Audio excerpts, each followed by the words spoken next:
I know you're new to Congress, so congratulations. 1 month. I know where the men's room is, which at my age is a good thing.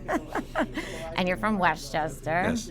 So what can you look forward to working on with JCRC to support Jewish community relations? Well, I think we have two distinct areas. In foreign policy, and I have a seat on the Foreign Affairs Committee, it's dealing with issues that are supportive of Israel.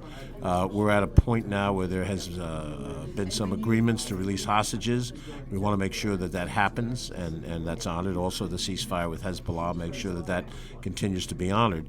And from a congressional standpoint, to support that. And on the other side of the domestic side of this, the concerns about anti-Semitism, the rise of anti-Semitism in college campuses and in other settings, that we look at what can we do either legislatively as a Congress, or what do we do in our funding streams as we deal with the budget and continuing resolutions to try to make sure that we're pushing back against anti-Semitism here in the United States.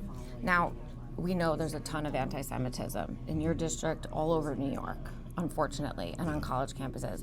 I want to ask you, as a new member of Congress, your race was highly covered and criticized even by some of your colleagues, Democrats in Congress, because it was a Jew going against a black man. How has that reception of you now a month into Congress been with your colleagues? Well, I think I think so far I've been received well, and that's primarily because my personality is not agitational, and I happen to be Roman Catholic.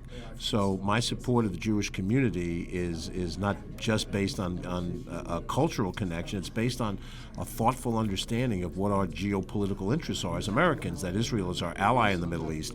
And I think when you start to talk in those terms, not the bombastic terms that I had to deal with during the campaign, people start to treat you as the person you are, and that goes a long way. I've been in a lot of different legislative bodies, the States Assembly, the State Senate, yada, yada, and a lot of the interpersonal relationships help get you through the agreements or the disagreements on policy. Yeah, that's right. It's getting to know each other as humans. I love that. See, I knew I liked you when you sang that song for me that time, too. Well, we all have our talents. Is there anything else you want to share with anyone who doesn't really know you that well? Well, I just think that, there may be a sense here in the New York area that when you come out of the suburbs, you're somehow not interested in the urban issues and not as connected to the world of Manhattan and Queens and the Bronx. And I look at the New York metropolitan area. Westchester is very much a part of that. We share many of the same values and many of the same concerns. We are brothers and sisters on these issues, and I think you'll see more of that connection over the course of the next 2 years while I have this opportunity in Congress.